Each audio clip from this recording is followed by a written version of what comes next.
G'day Southside, welcome to Storytime with Uncle David. I'm going to tell you a couple of stories. During the past week, a member of our congregation has had to undergo some quite significant and risky surgery. Naturally, this is going to make this person feel very anxious. Over the course of last weekend, some of their friends from within our congregation recognised this and thought it's not right that this person should sit there being anxious, waiting for the surgery. So a group of people got together and they went and spent some time with this person and they prayed for them in preparation for the surgery. Just that very sense of having companions, of being prayed for, of lifting the concerns to God, relieved some of the anxiety. One of our youth and children's groups has a child who comes to be part of it. This child has got some significant special needs, which makes it difficult for this child to be included into groups like this. But the warmth, the hospitality, the accommodation that this group does to make sure that this child has a place to belong and is welcomed has just blown that family away, and they cannot be grateful enough for what Southside and this particular group and these particular leaders do for their child. Third story is a couple of months ago we had a pipe burst at Holland Park Centre. Some of our men from our congregation got together and they did a very quick bodgy job just to make it safe and to stop any further problems, and then they planned for how they were going to rectify it long term.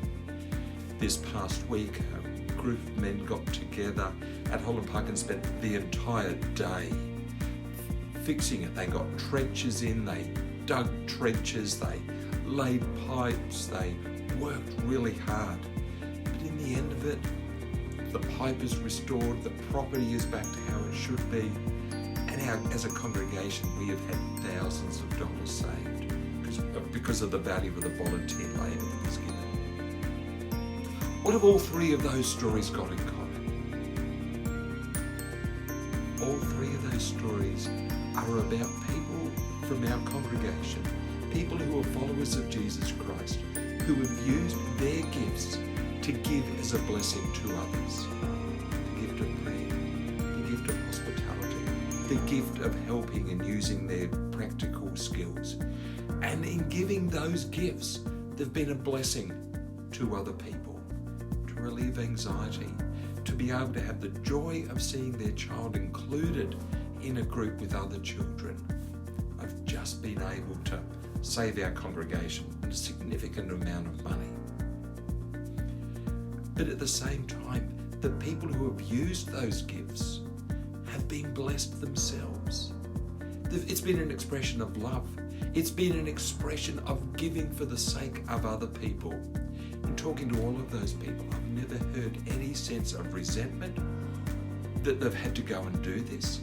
But what I have heard is that they've seen a need, they've seen an opportunity that they can relieve it, and they've just jumped in and done what it takes. And when I think about that, that's exactly the type of church that we want to be as Southside, because it's exactly the church that Jesus Christ has shaped his church to be. We've been looking over the past 4 weeks at a series called Gifted, the gifts of the Holy Spirit to give to each and every one of us, to do exactly this. The Spirit gives us gifts that we then contribute to the whole church for building up the church. Each one of us have got gifts, and I ask you to think, how are you using your gifts so that you can be a blessing to others, but also to yourself, because there is this deep satisfaction that sits within us when we know that we have been able to contribute to others and then to be able to receive their gifts back to us. In the notice sheet that's coming out this weekend, Jock is inviting people to go on a journey with him to discover their spiritual gifts and engage in conversation and imagination on how they might be able to be used in the life of our church. If you don't know your gifts, if you'd like to find out how you can use them better for our church, I encourage you to contact Jock, register your interest in it, and then being able to experience the blessing of giving and receiving. Blessings on you all.